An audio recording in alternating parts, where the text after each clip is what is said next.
You're listening to The Jacob Valk Show. He's breaking down the latest and greatest in sports as only he can. Follow him on Twitter at RealJacobValk. Here he is, Jacob Valk.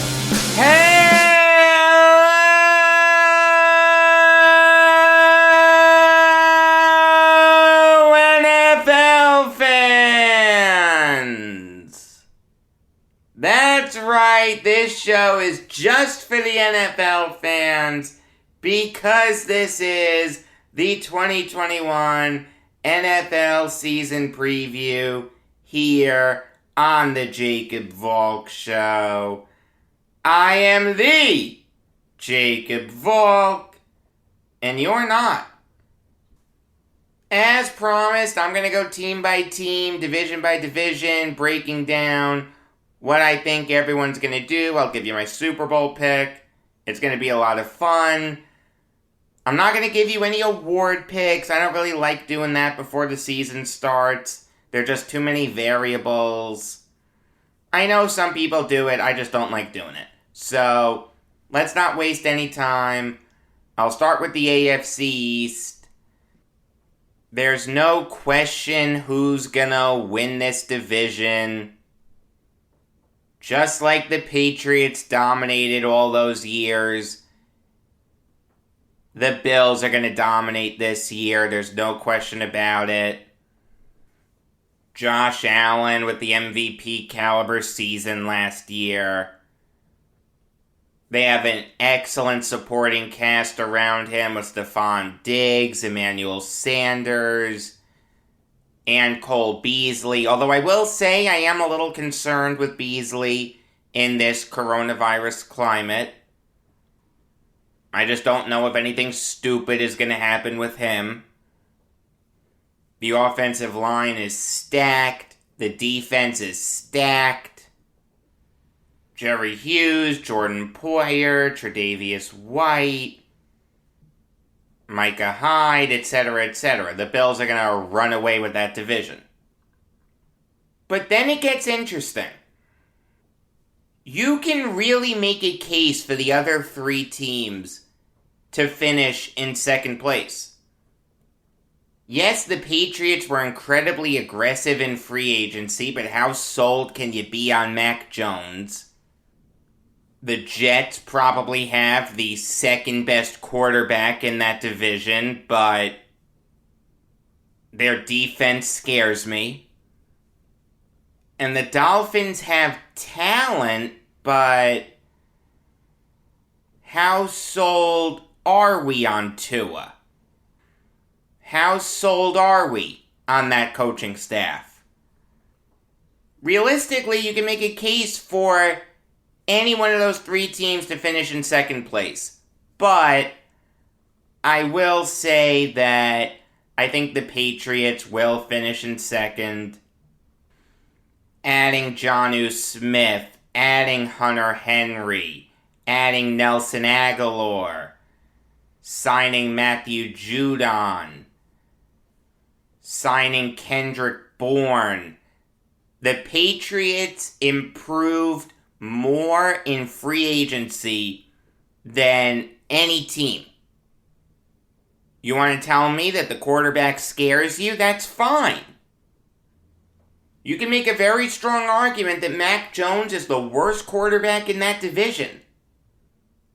I know what some Patriots fans are going to say. Oh, Mac Jones earned the job.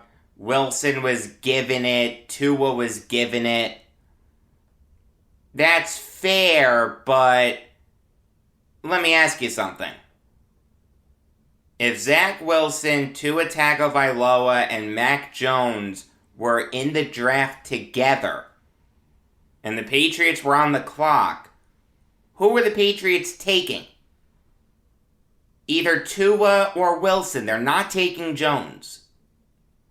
I'm very skeptical of Mac Jones. I understand why Belichick did what he did in cutting Cam Newton. There's no question that Jones has a higher ceiling. Newton isn't going to take you to the promised land. And I do think it's important to Belichick to leave the Patriots in a good spot when he decides to retire. I don't think he wants to leave the Patriots with nothing so that they have to build from the ground up. No, I think that he wants to leave a team to either Josh McDaniels or Matt Patricia, probably McDaniels, and say, hey, you have a lot of talent to work with, unlike I did when all I had was Drew Bledsoe. I'm not saying Belichick is gonna retire anytime soon, but I think it's a possibility.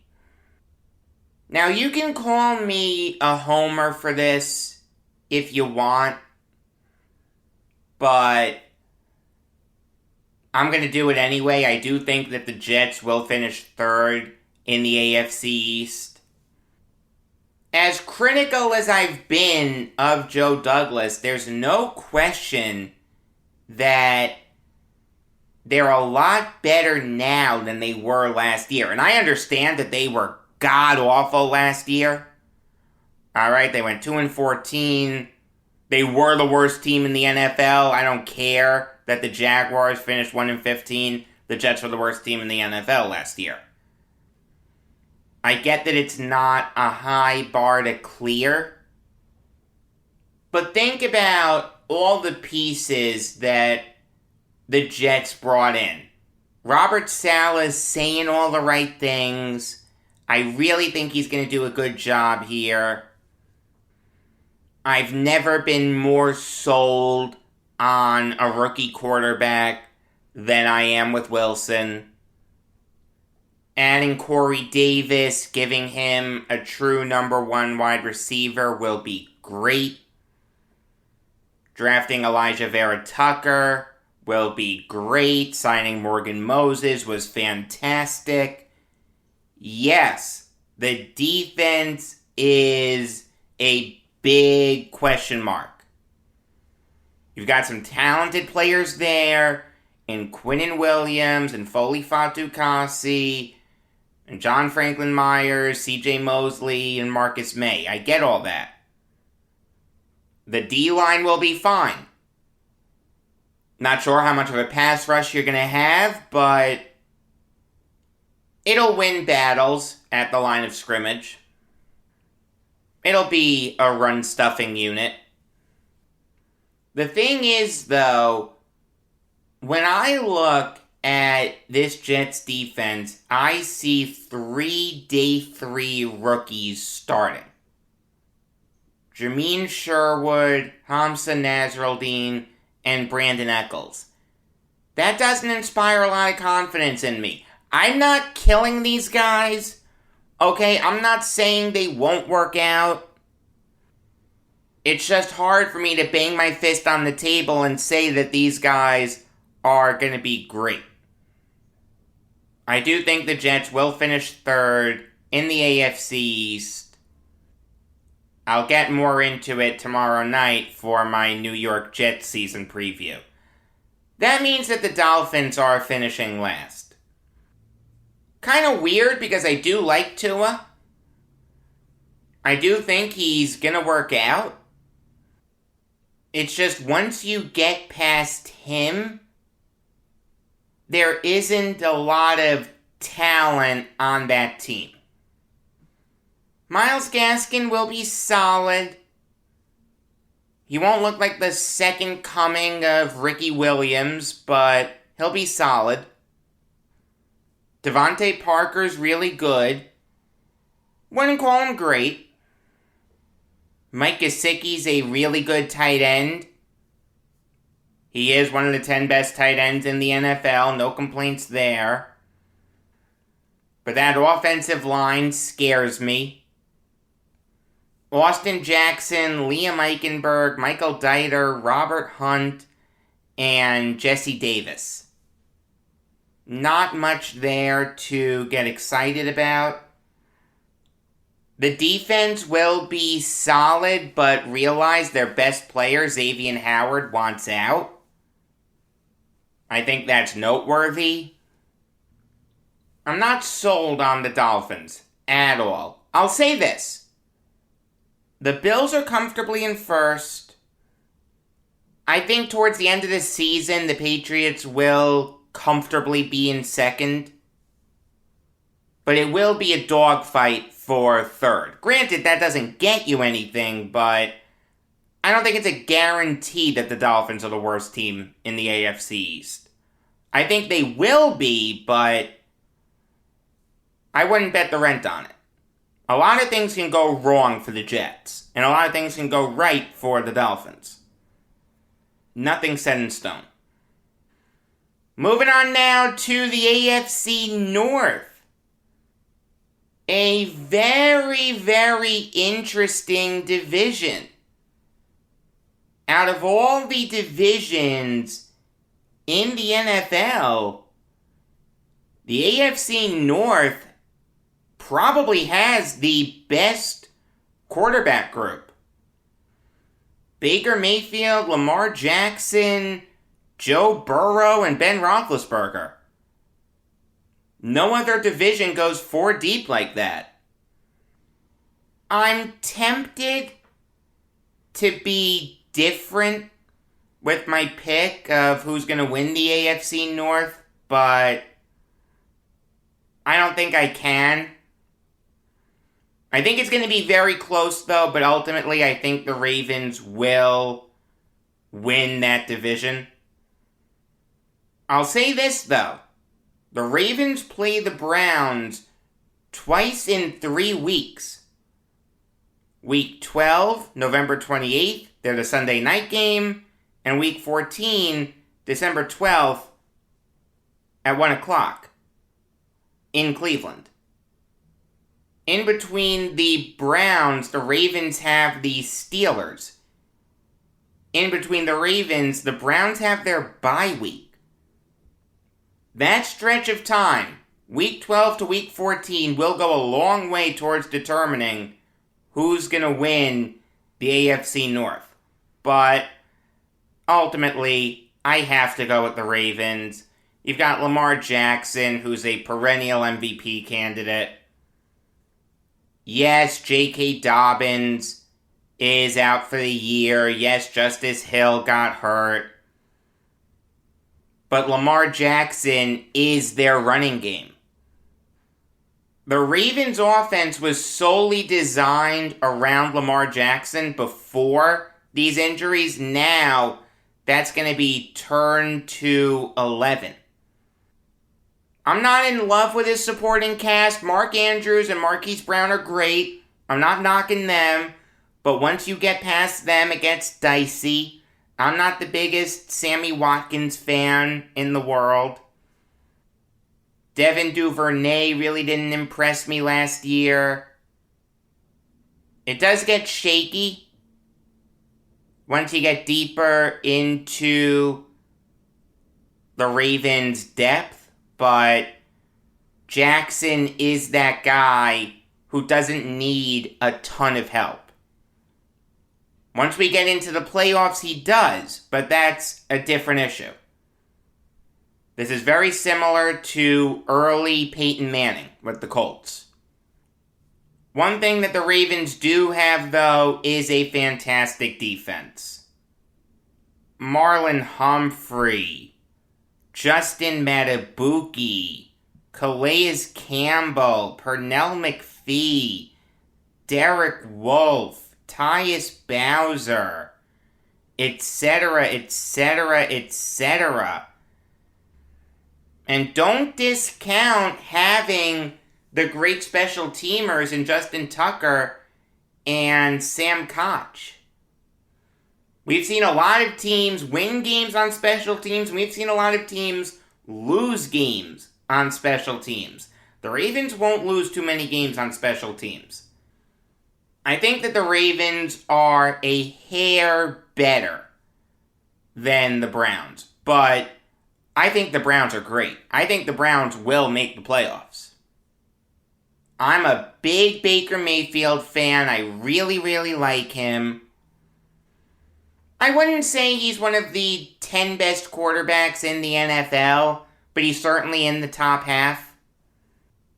What makes him infinitely better, though, and this is a great job by the Browns in propping up their young quarterback. It's something that they never did. Then finally someone got a brain in their head and said, hey, maybe we should give our young quarterback some help, is give him a great supporting cast. Drafting Nick Chubb, signing Kareem Hunt, building a great offensive line, trading for Jarvis Landry, trading for Odell Beckham, signing Austin Hooper, investing heavily on the defense, keeping Myles Garrett around, signing Jadeveon Clowney, drafting Denzel Ward, signing John Johnson, drafting Greedy Williams. It's going to be a dogfight for the Afc North, but it's one that I do expect the Ravens to win. The Browns will make them work, though. That could come down to the last week of the season. In a distant third are the Pittsburgh Steelers. Ben Roethlisberger just seems to have lost his step. He's still good. He'll still get his. You just get the sense in watching him that his best days are behind him. I'll say this, though. The Steelers did a great job of surrounding him with talent.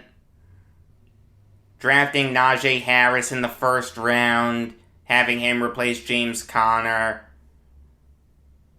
keeping Juju Smith-Schuster around, pairing him with Chase Claypool and Deontay Johnson, and signing Eric Ebron was smart.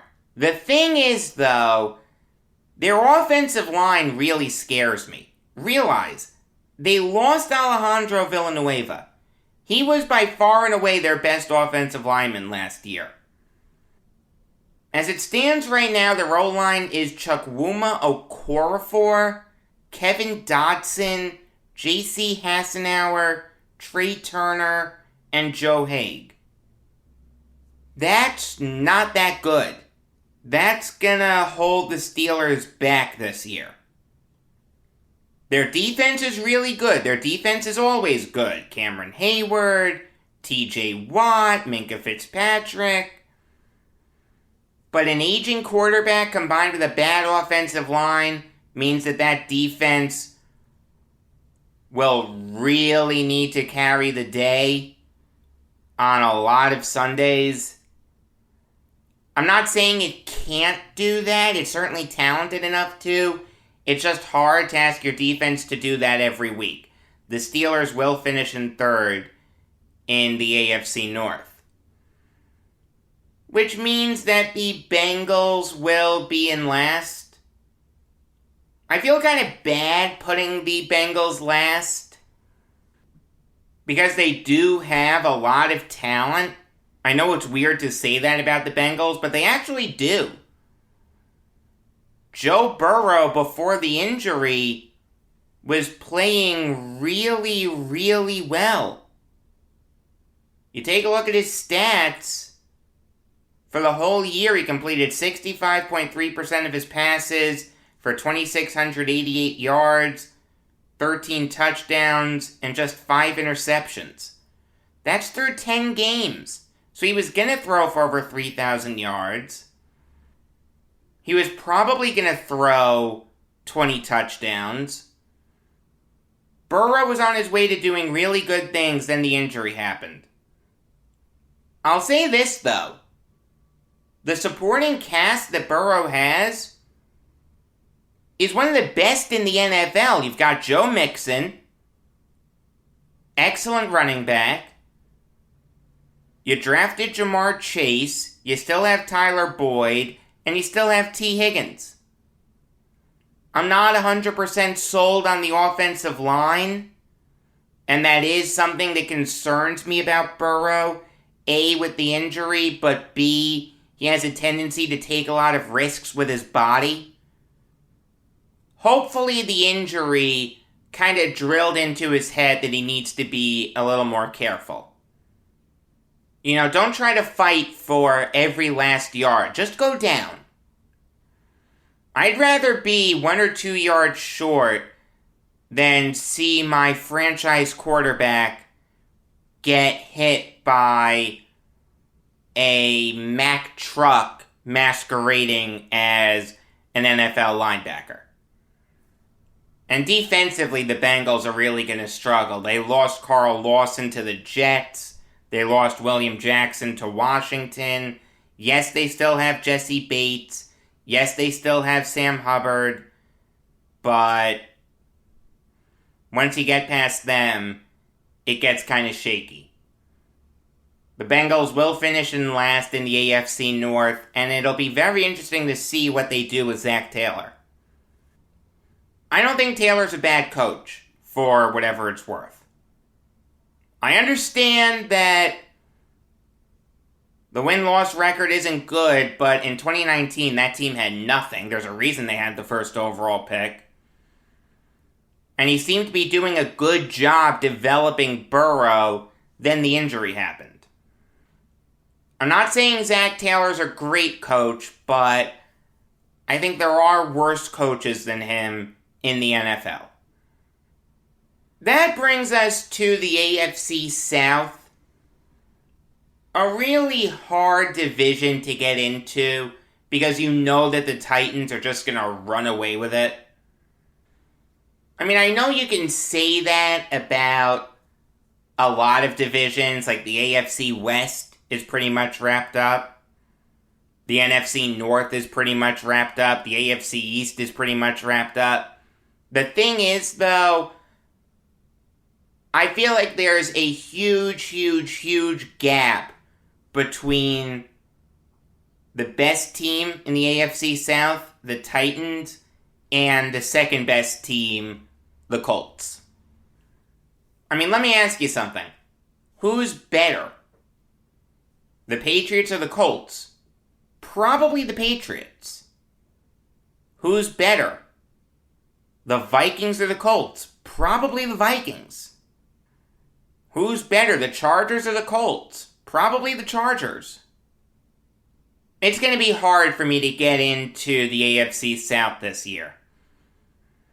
Like I said, the Titans are going to run away with it.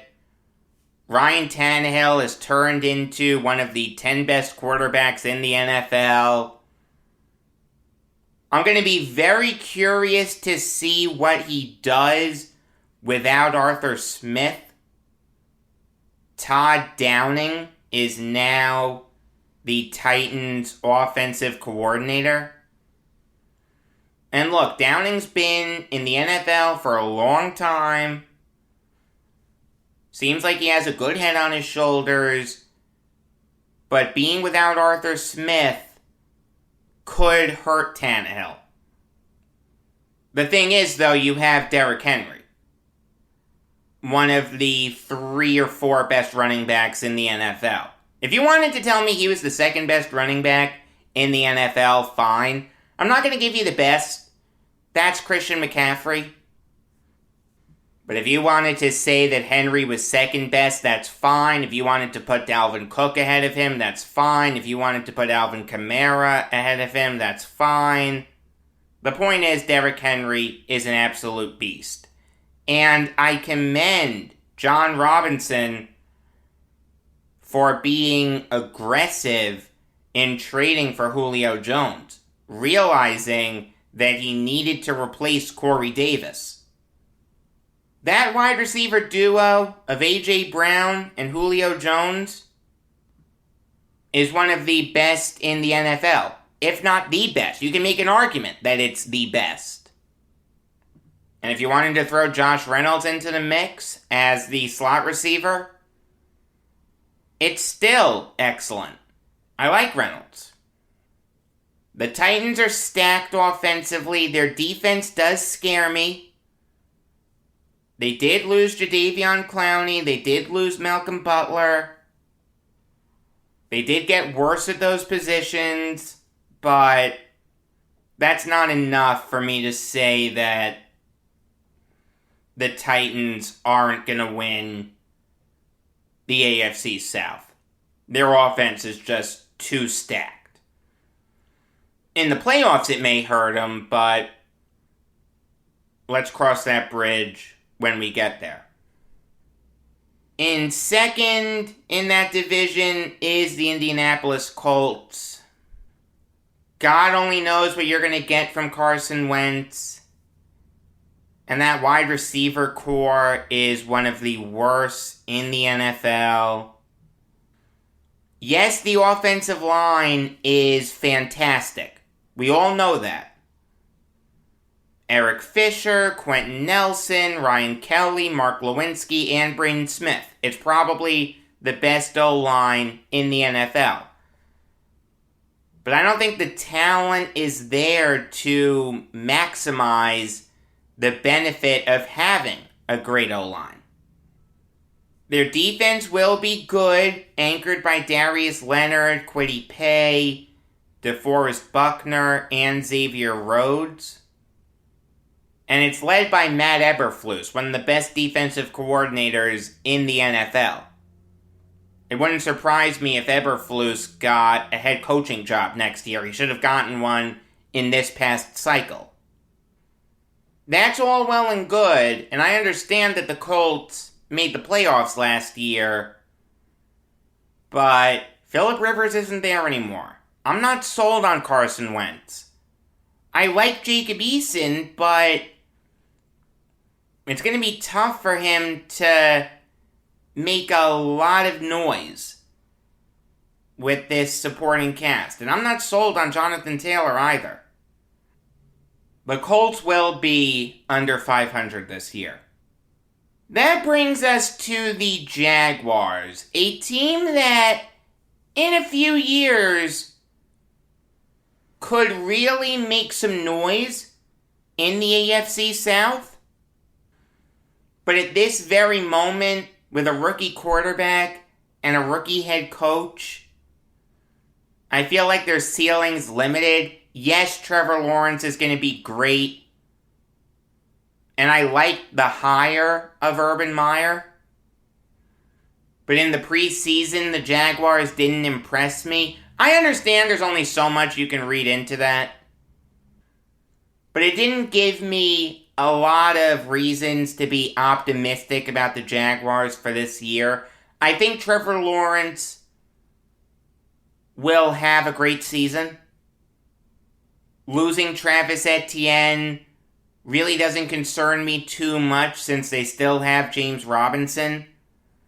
And I will say this, they have a good wide receiver core in DJ Chark, Marvin Jones, and Laviska Shenault. And their defense has some talented players on it. Josh Allen, Malcolm Brown, Miles Jack, Kayvon Chason, Tyson Campbell, and Andre Sisco. But Lawrence is going to make rookie mistakes. Urban Meyer is going to make rookie mistakes. This isn't the Jaguars' year. They'll be noticeably better than they were last year. Okay, there's no question that the ship will be pointed in the right direction, but they're not going to make a ton of noise this year. That brings us to the Houston Texans. I don't want to say that a team is going to go 0-17. But there are two teams that, if I had to put money on it, I'd make sure to bet on them going 0-17. One of those teams is the Texans. For as long as Deshaun Watson is there, that's going to be a cloud that hovers over the organization. I don't see how they can move past that. How much can Tyrod Taylor really lead you? They have a lot of decent running backs, no great ones. Brandon Cooks is great, don't get me wrong. Had a great season last year, but every defense in the league is going to know to key in on him. And again, how much can Tyrod Taylor really utilize him? Wide receivers are limited by their quarterback to a certain extent. Like, think about it this way. You have a wide receiver that broke free from his corner, and he's running down the field, he's wide open, there's no one near him. If you don't have a quarterback that can throw the ball accurately to him, doesn't matter if he's wide open. It's an incomplete pass. The Texans defense may be the worst in the NFL. There's no one there that scares me. I know it may be unfair to kill a guy before he even coaches a game in the NFL, but if you were to ask me to make a list of the worst coaches in the NFL, David Culley is at the top of that list. That was a terrible hire. It never made sense. And nothing has happened to make me change my mind. Do I think the Texans will go 0-17? The answer is no. Is it possible that they do? Yeah, actually it is. Moving on now to the AFC West. We all know who's going to win that division. It's the Kansas City Chiefs. The only real question is, how far are they going to go? Look, with Patrick Mahomes as your quarterback, you have a great chance of winning the Super Bowl every year. I mean, if the Chiefs were playing with a full offensive line in this past Super Bowl, I'm not saying they win, but they certainly put up more of a fight. The Chiefs realized that, and they invested heavily in the O-line. Trading for Orlando Brown, signing Joe Thuney, drafting Creed Humphrey. The sky's the limit for the Kansas City Chiefs. There's no question about that. In the AFC West, it's really a battle for second place between the Chargers and Raiders. And the Chargers just have the higher ceiling.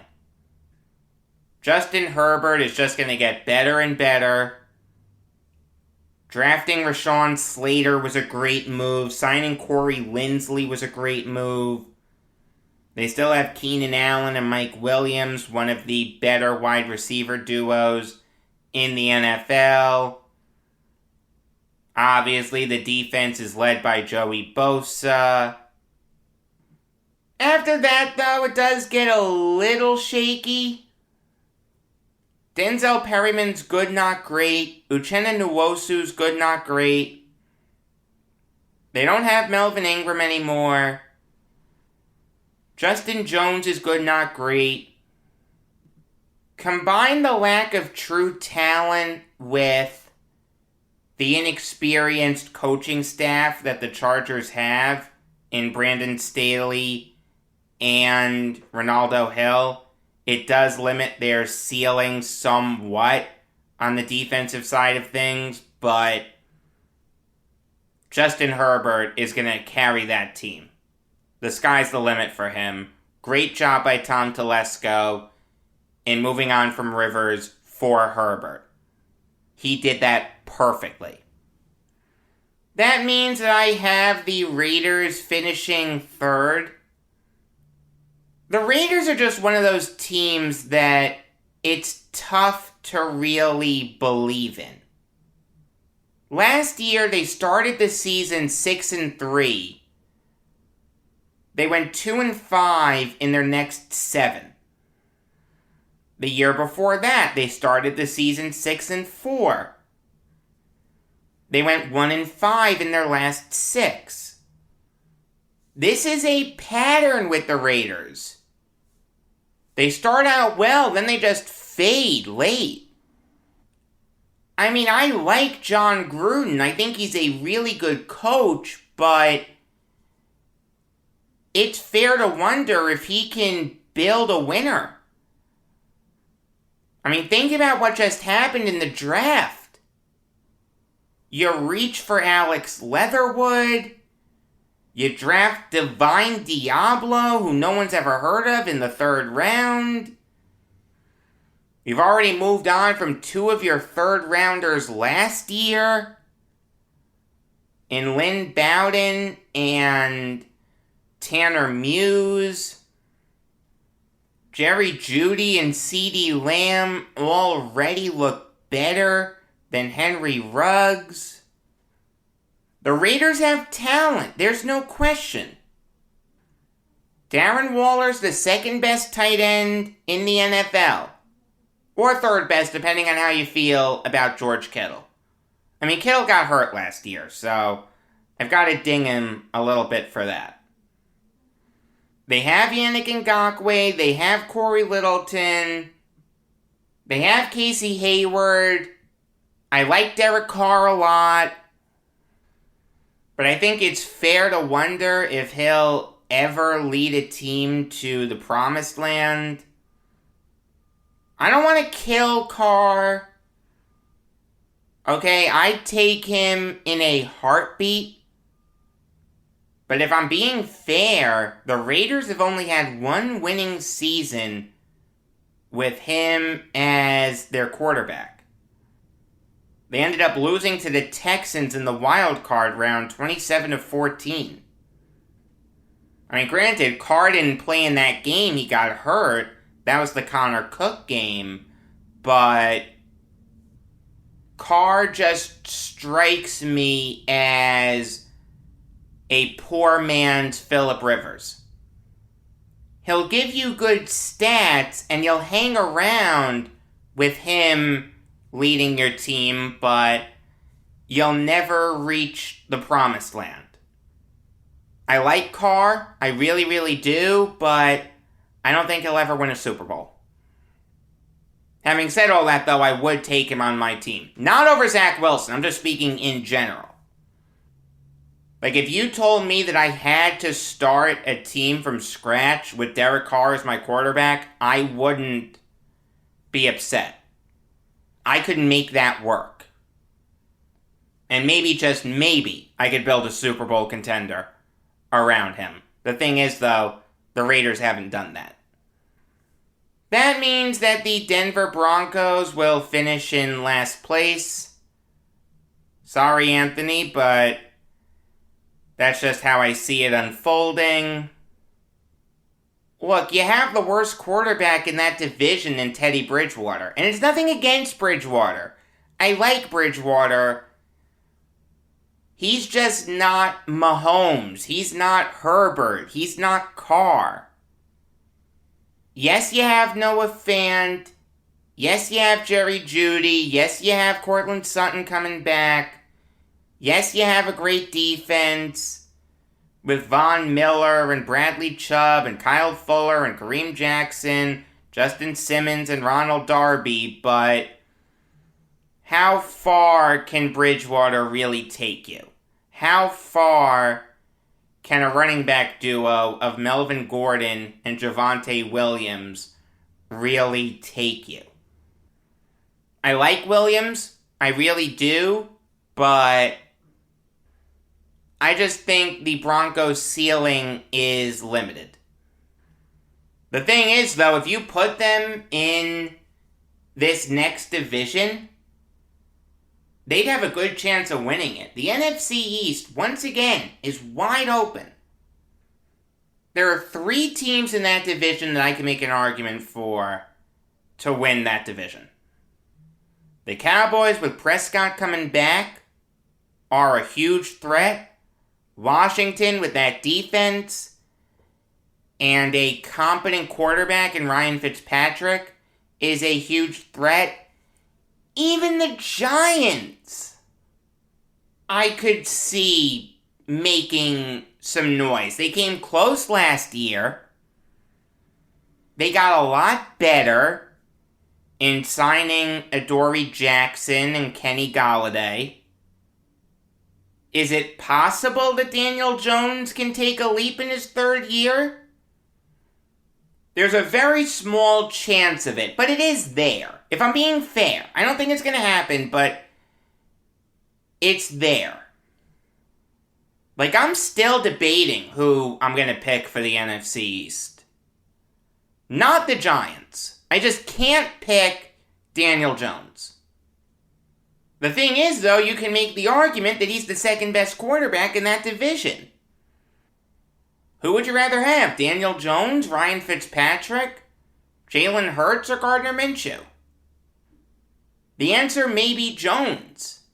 I mean, personally, I would take Minshew, but I feel like it's unfair to include Minshew because he's not going to start.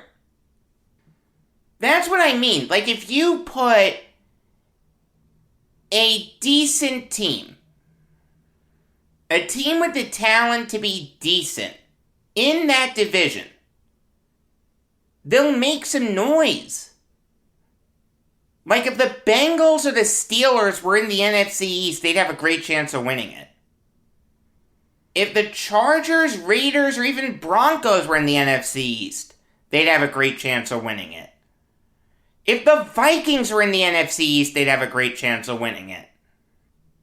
If the Seahawks or Cardinals were in the NFC East, they'd have a great chance of winning it. It's a two-team race between the Cowboys and Washington. The thing is, though, both of those teams have glaring holes. The Cowboys have a great offense. No defense.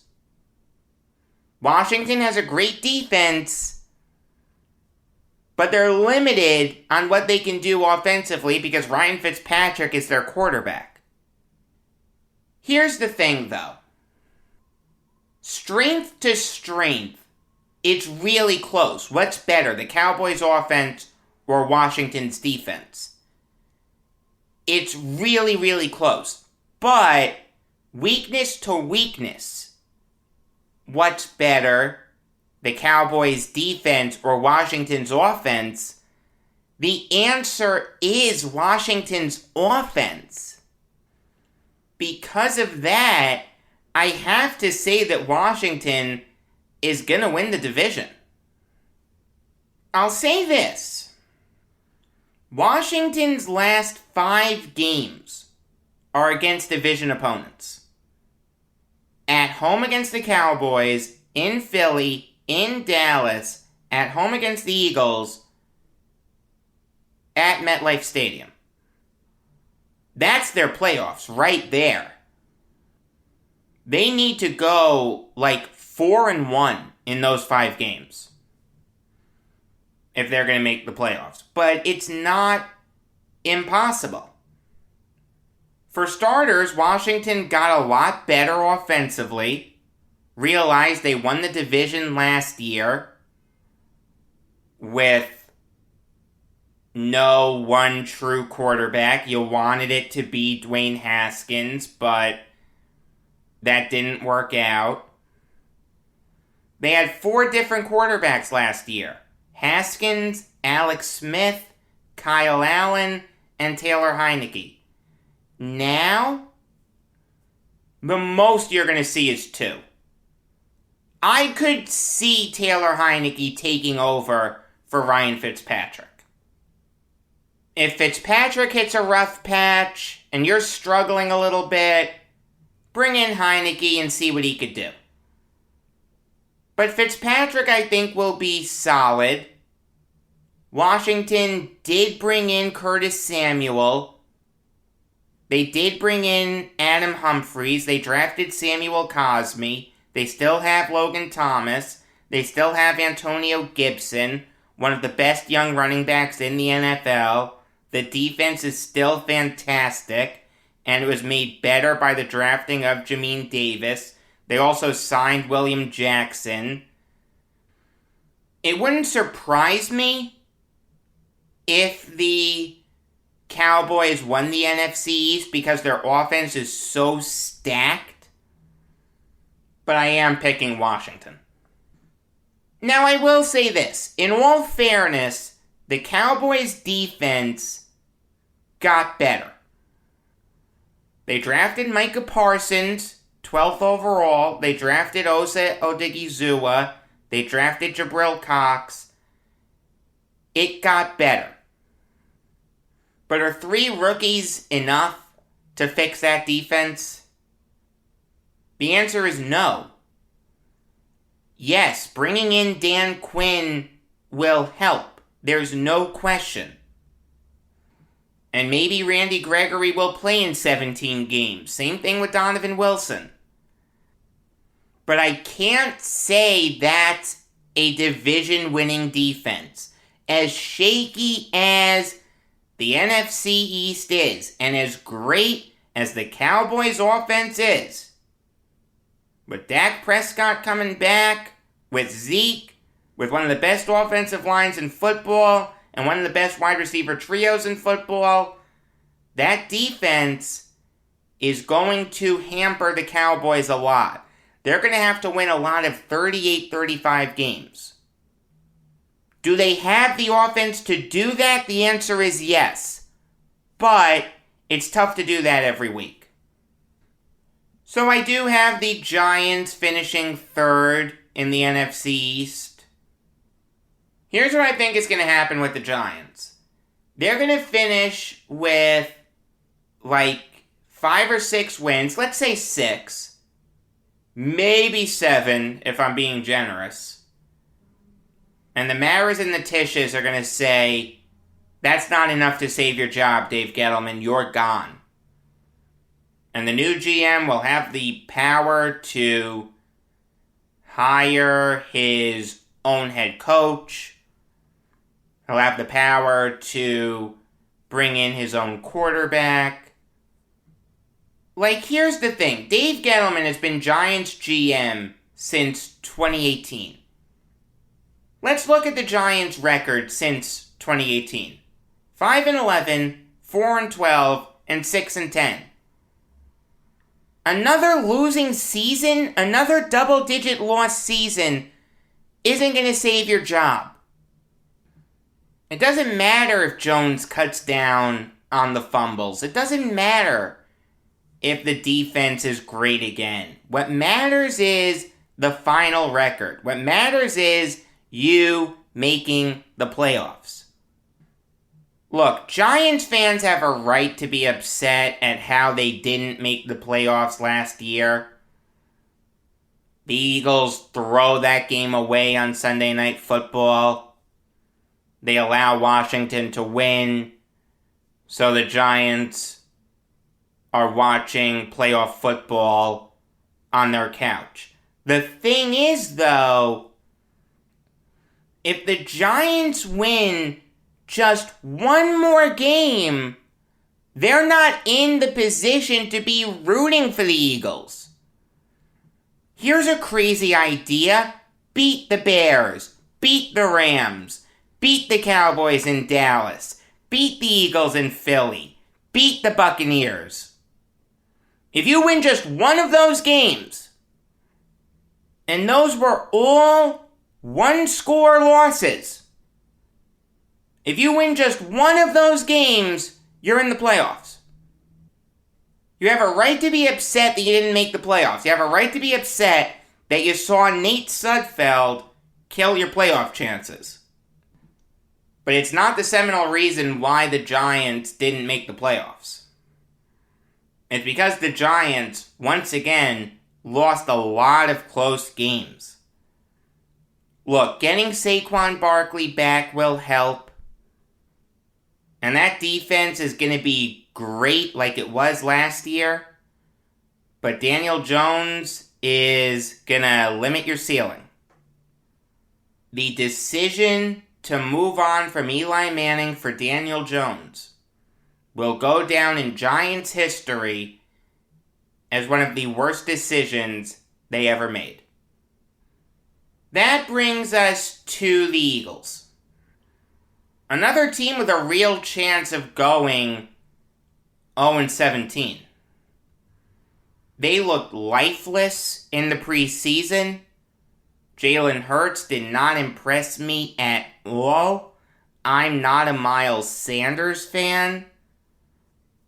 There were rumors that some of their veterans, guys like Jason Kelce, Lane Johnson, Zach Ertz, etc., could want out.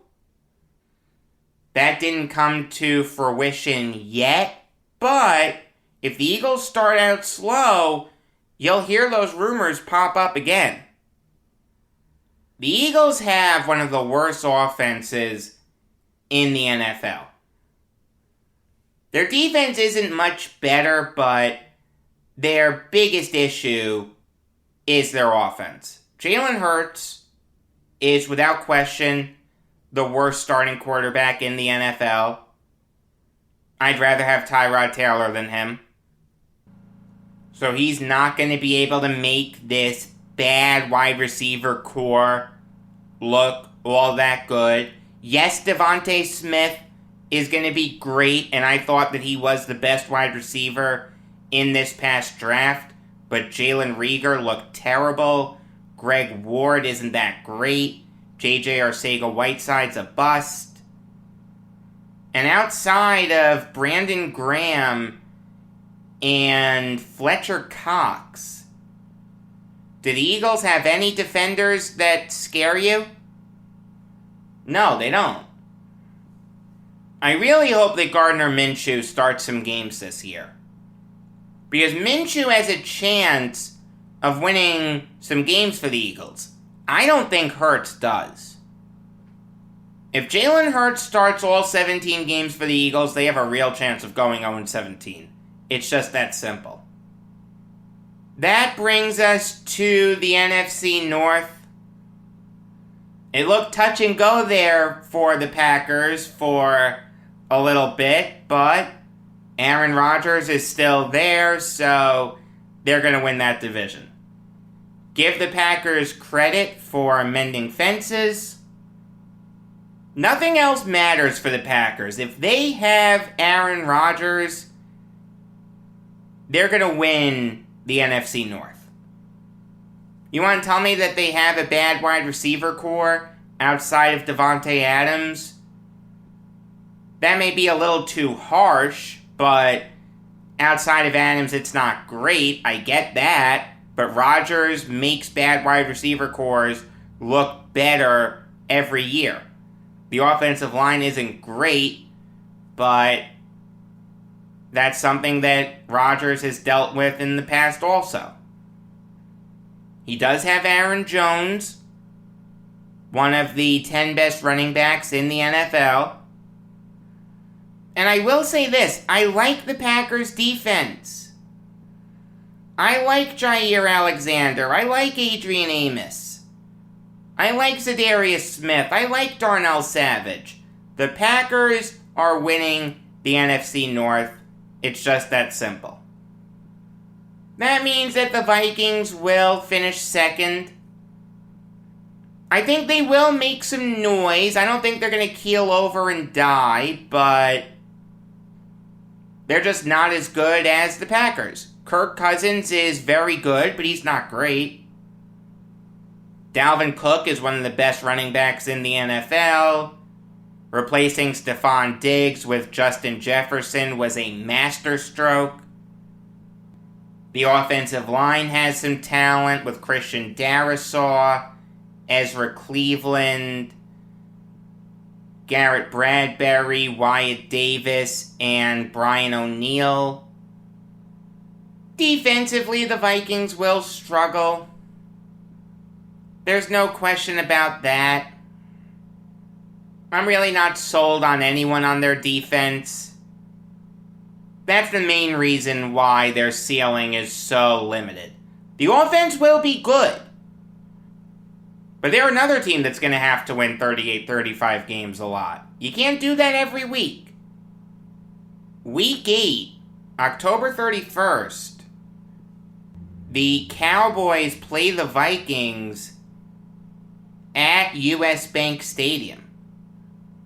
That has the potential to be one of the biggest shootouts in recent NFL history. Finishing third in the NFC North, I have the Chicago Bears. They're just a weird team. Like, if Andy Dalton was going to start all 17 games, I'd say that they may finish last in that division. But I'm going to say with some confidence that the Bears are going to finish in third.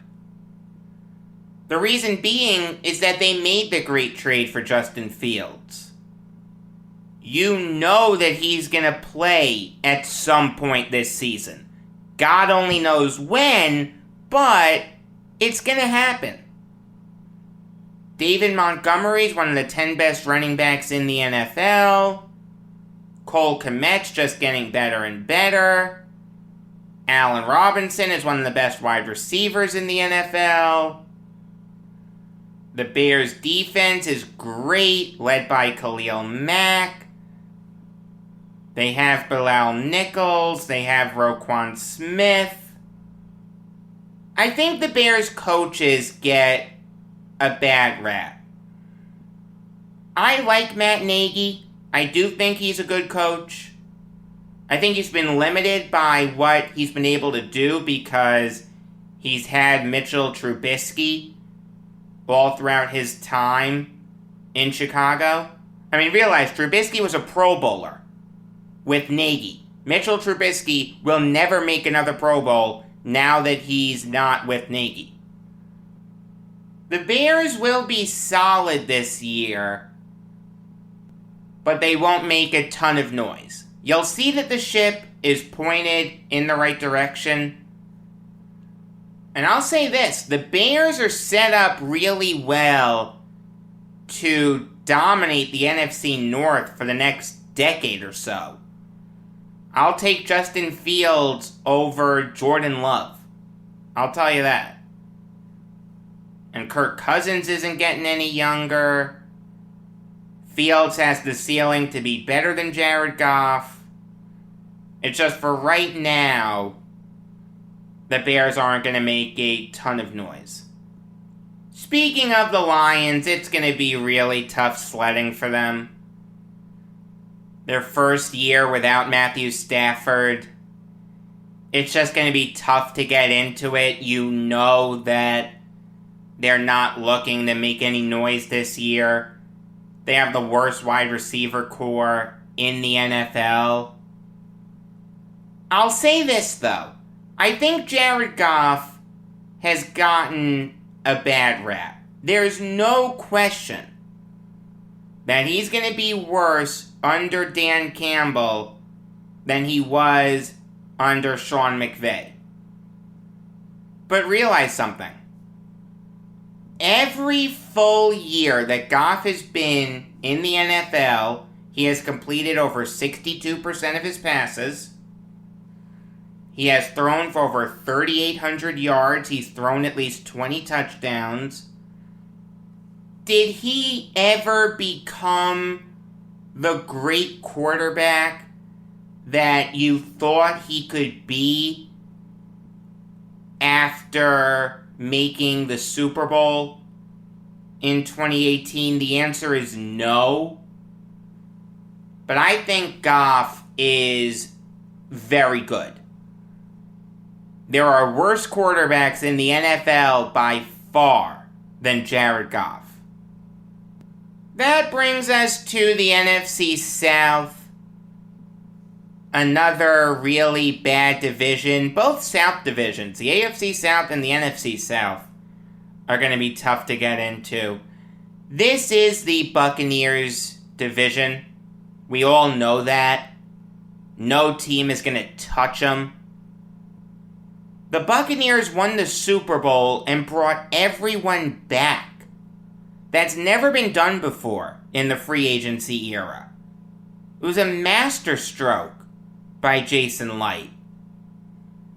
And plus, that division got a lot worse with Drew Brees retiring, Julio Jones being traded, Sam Darnold coming in.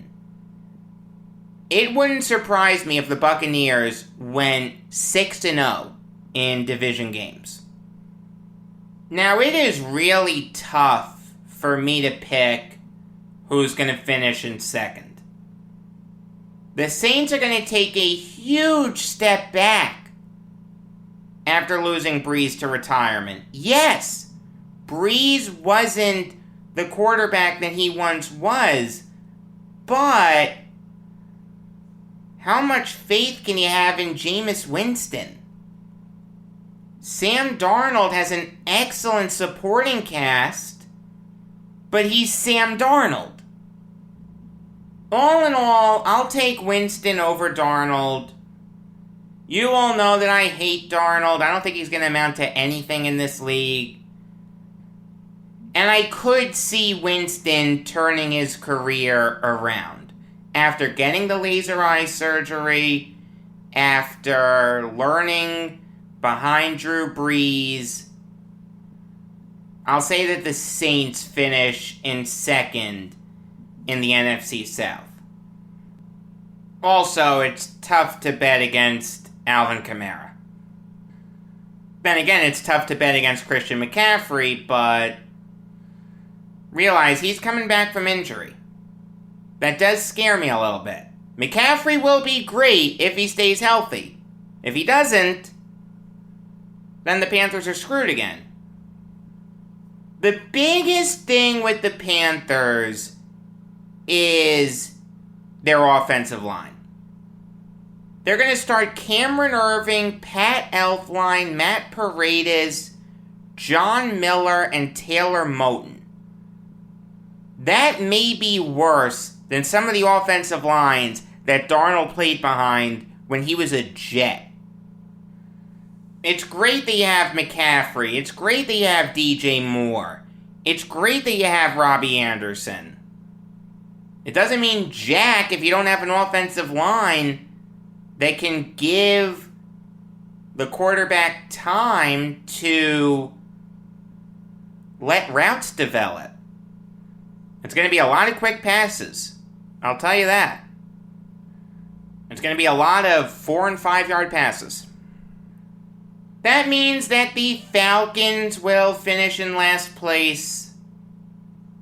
Trading Julio Jones after the draft was really, really tough.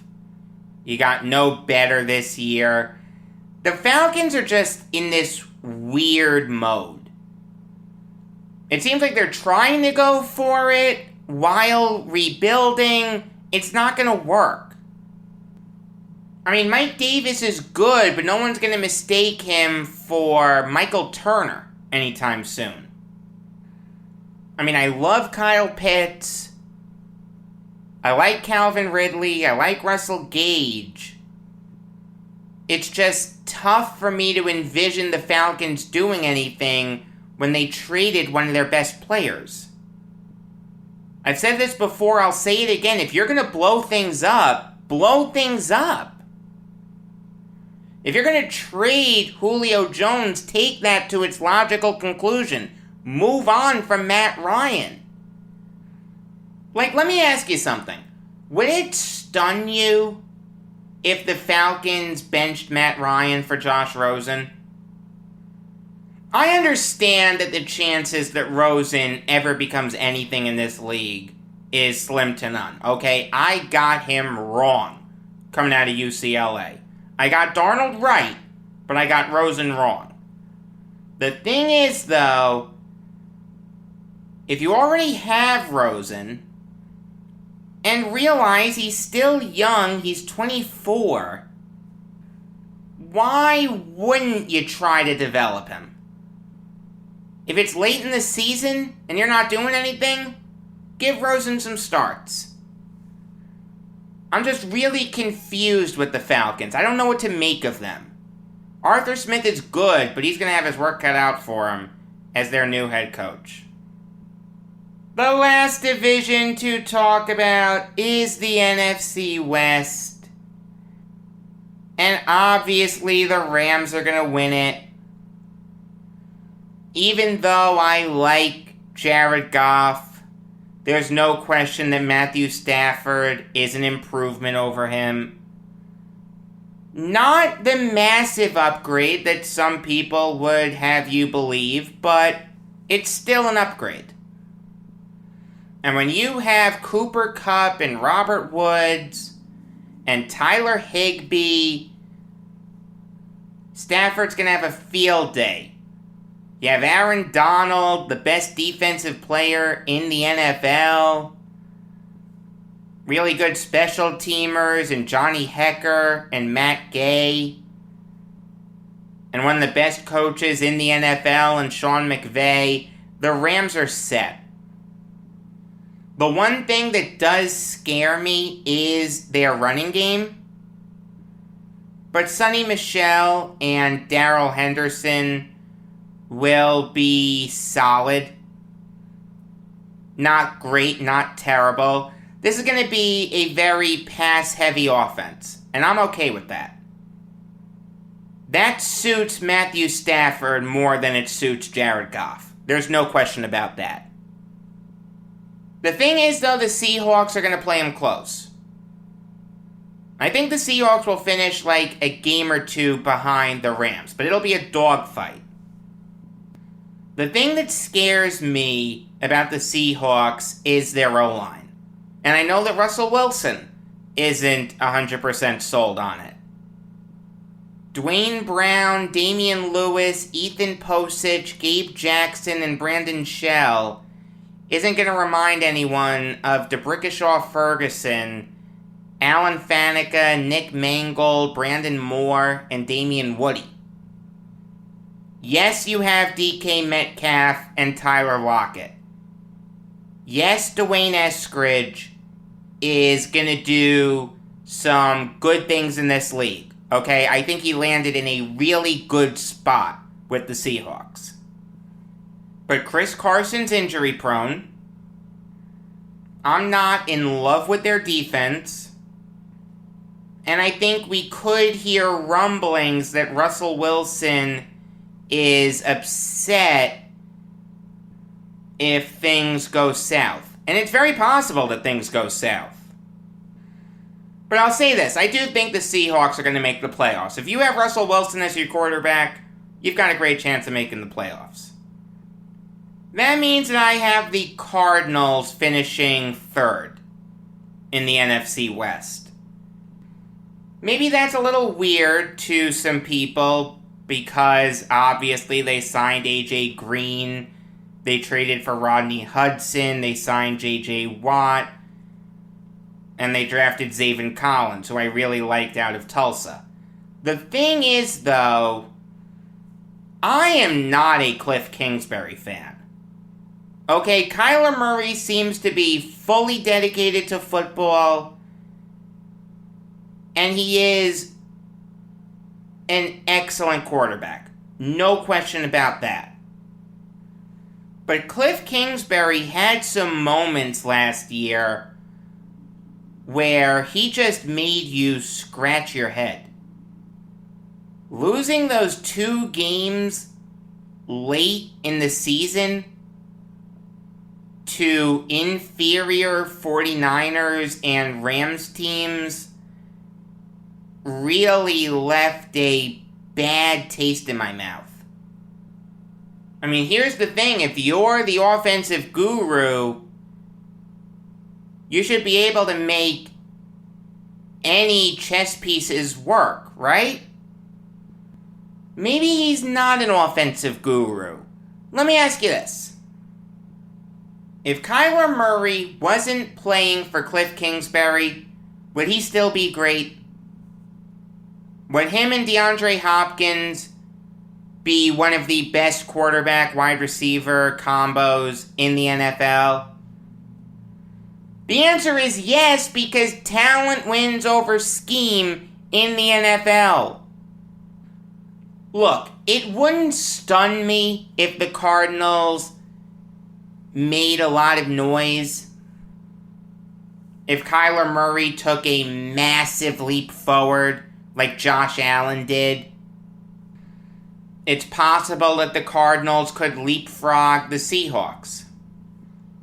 I'll say this. I think the Cardinals will finish close to the Seahawks, maybe a game or two back. The NFC West could be a very interesting race, but I think the pecking order is clear. Rams, Seahawks, Cardinals, and by process of elimination, the 49ers. The thing that really scares me about the Cardinals, that running game. How good is Chase Edmonds? I think he'll be solid. I think he'll do his thing, but no one's going to mistake him for O.J. Anderson anytime soon. So yeah, the Niners are going to finish last in the NFC West. I am not a Jimmy Garoppolo fan, and if Trey Lance plays this year, I'm concerned about how that's going to work. I just think Lance needs a full season to really sit and marinate and make the leap from North Dakota State to the NFL. And I'm not a Garoppolo fan, you know that. I don't think he's that good, and he's made of glass. The thing is, though, the Niners do have talent. Brandon Ayuk, Deebo Samuel, George Kittle. I like Raheem Mostert, Nick Bosa, Javon Kinlaw, Arik Armstead, Fred Warner, Jason Verrett, and Jimmy Ward. But that coaching staff really isn't that good. Losing Robert Saleh is going to be huge. I understand that talent wins over scheme in the NFL, but Saleh did a lot for that team. Realize, 2 years ago, he was calling the plays for a Niners team that went to the Super Bowl and nearly won it. I'm just not sure what DeMeco Ryans is going to do. Realize, he hasn't been coaching in the NFL for a long time. I understand that he was a really good linebacker once upon a time, but playing and coaching are two completely different animals. Ryans has only been coaching in the NFL since 2017. He's never called plays before. It's tough for me to envision the Niners defense being anywhere close to what it was with Saleh calling the plays. And as you know, I'm not a big Kyle Shanahan fan. Here's a guy who's only had one winning season as an NFL head coach. This will be his 5th year. Choked away a Super Bowl 28-3. Did a terrible job with young quarterbacks like Johnny Manziel and Robert Griffin III. Again, if Shanahan's the offensive guru, he should be able to make it work, right? No. Talent wins over scheme in the NFL. I feel like a broken record. I think what we've seen is that Kyle Shanahan is nowhere near as good as his father was. And even then, I wasn't a big fan of his father. Now, let me just clarify something. Coaching does matter. You've got to put your players in position to win. Like, think about it this way. Unless you're Greg Williams, you wouldn't call an all-out blitz on an obvious passing situation. And you would help your players refine their games and make it better. But, for the most part, talent wins over scheme in the NFL. Alright, now it's time for me to make my Super Bowl pick. And I'll start with the NFC.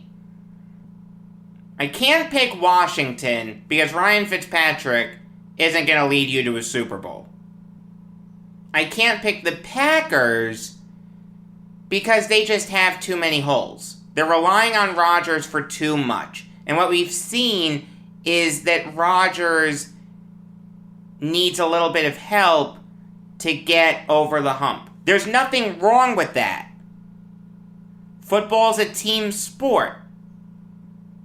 But the Packers, like they've done for years, haven't surrounded Rodgers with the necessary pieces.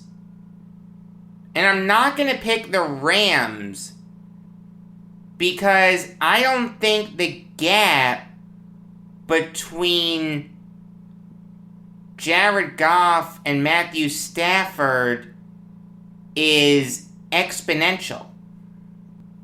Jared Goff wasn't what was wrong with the Rams last year. Let's put it that way. What was wrong with the Rams was that they ran into a really good Green Bay Packers team that came very close to beating the Buccaneers in the NFC title game. So I have to go with the Buccaneers to bring everyone back after you won a Super Bowl in the free agency era is nothing short of incredible.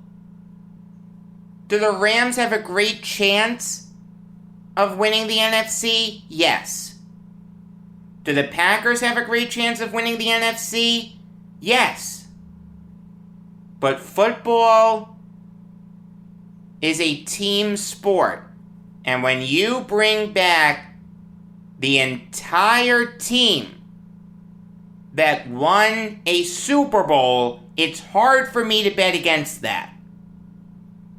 And with Tom Brady showing no signs of slowing down, with Mike Evans and Chris Godwin still there, Antonio Brown, Rob Gronkowski, etc., I have to pick the Buccaneers in the NFC. As for the AFC, I can make an argument for a lot of teams. But I have to be a little different. I don't want to pick Chiefs Buccaneers again. I just want to be different. No one would be into that Super Bowl. No one likes championship rematches. To the fan that isn't a fan of the Chiefs or the Buccaneers, it's going to be really hard to get into that game. Is it possible that the Chiefs make the Super Bowl again? Yes. But that would be 3 straight years. I mean, that's really tough. I'm going to go with the Buffalo Bills. Josh Allen took the massive leap last year that everyone wanted him to take. They have Stephon Diggs, who looks like the second coming of Andre Reed. I like Zach Moss. I think he's primed to take a big step forward if Brian Daboll lets him. And I like Daboll. I think he's a very good offensive coordinator. Should be a head coach when the next cycle gets underway. And that defense is just stacked. Could it be the Chiefs again? The answer is yes. Could it be the Ravens? Lamar Jackson exercising his playoff demons? The answer is yes. Could it be the Browns? With a healthy Odell Beckham? And Baker Mayfield taking a big leap forward? Going from very good to great? Sure. Could it be the Titans finally getting over the hump with the addition of Julio Jones? Sure. But I've got to go with the Bills. Josh Allen will have another MVP caliber season. As for my Super Bowl pick, can I get a drum roll, please?